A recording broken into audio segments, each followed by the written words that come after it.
वाली दुकानें बंद रहेंगी। मुंबई नगर निगम आयुक्त ने मंगलवार देर रात यह आदेश जारी किया था।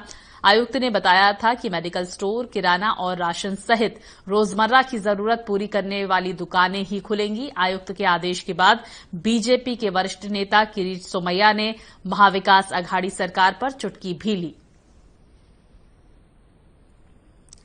तमाम जानकारियों के लिए मेरे सहयोगी हरीश तिवारी हमारे साथ जुड़ गए हैं। हरीश, बीजेपी नेताओं की तरफ से अब चुटकी भी ली जा रही है महाराष्ट्र सरकार की इस फैसले के बाद, लेकिन ये बेहद महत्वपूर्ण फैसला लिया गया है महाराष्ट्र सरकार की तरफ से, क्योंकि आंकड़े जिस तरह से बढ़ रहे हैं और शराब की दुकानों के बाहर हम जिस तरह से देख रहे हैं, तमाम राज्यों की से इस तरह की खबरें आ रही हैं कि सोशल डिस्टेंसिंग की धज्जियां उड़ती हुई दिख रही हैं। ऐसे में महाराष्ट्र सरकार ने अपने राजस्व की चिंता नहीं की, लोगों की जान की चिंता की। देखिए, महाराष्ट्र सरकार इस समय जो है काफी राजस्व से जूझ रही है और यहां तक कि कोरोना के इतने बड़े पैमाने पे मरीज फैले हुए हैं कि पूरा पैसा जो है राज्य सरकार का उसमें जा रहा है और जिसके चलते राज्य सरकार ने विकास के सारे कार्य रोक दिए हैं 2021 के मार्च तक। तो इससे अनुमान आप लगा सकते हैं कि कितनी संकट की स्थिति यहाँ पे है। और इस दौरान जो सोशल डिस्टेंसिंग का मामला आया, क्योंकि शराब की दुकानें जब खुली तो उस दौरान जो है पुलिस की लाख कोशिशों के बावजूद भी सोशल डिस्टेंसिंग का मामला सामने आया, उसकी धज्जियां उड़ते हुए देखी गई।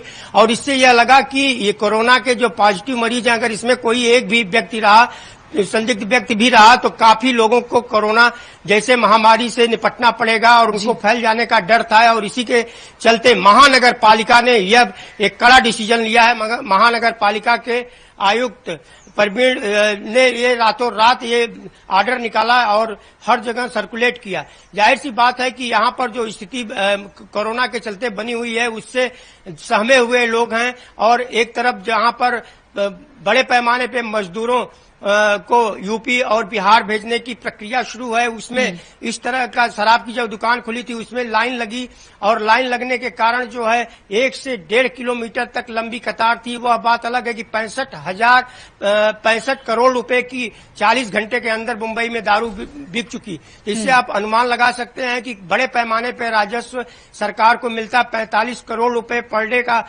राजस्व मिलता अगर शराब की दुकान खुली रहती। तो लेकिन इसके हरीश, मैं आपसे ये भी जानना चाहूंगी, जिस तरह से तमाम राज्यों की तरफ से ऐलान किया गया है, केंद्र ने भी इस बात का जिक्र किया है कि जो निजी दफ्तर हैं 33% कर्मचारियों के साथ खुल सकते हैं, तो क्या वहां पर भी निजी दफ्तर खुले हैं और अगर खुले हैं तो किस तरह के प्रिकॉशंस वहां पर बरते जा रहे हैं? देखिए, निजी दफ्तर जो हैं उसके ऊपर कोई अभी कदम नहीं उठाया गया है, वो खुले रहेंगे और लोग जा रहे हैं, लेकिन आने जाने वालों पे सख्ती बरती जा रही है। पश्चिम एक्सप्रेस हाईवे हो, ईस्टर्न एक्सप्रेस हाईवे हो या एसबी रोड हो, जो तमाम प्रमुख सड़कें हैं उस पे जाने वालों की जांच पड़ताल की जा रही है। उनका बाकायदे आई कार्ड देखा जा रहा है और उनसे पूछा जा रहा है कि आप कहाँ जा रहे हैं, किस तरह की ड्यूटी है, क्या है। अगर वो सही जवाब देते हैं तभी उनको आगे जाने दिया जा रहा है। लेकिन जरूरतमंद चीजों की दुकानें जैसे कि मेडिकल की दुकान हो गई, राशन की दुकान हो गई, इन सारी दुकानों को खोला गया है। और सब्जियों की जो दुकान सड़कों के किनारे लगी रहती थी उन्हें फिलहाल बंद कर दिया गया है। और कुछ जगह ऐसे स्पॉट चिन्हित किए गए हैं, वहीं पर सब्जी के दुकान खुले हैं, वो भी सुबह के वक्त और पूरा दिन शाम करीब 9 बजे के बाद सारी। बिल्कुल हरीश, देखिए इसको लेकर बाकायदा तमाम राज्य सरकारों की तरफ से गाइडलाइंस भी जारी की गई है। शुक्रिया करूंगी आपका तमाम अपडेट्स के लिए। बात हरियाणा की कर लेते हैं। हरियाणा में आज से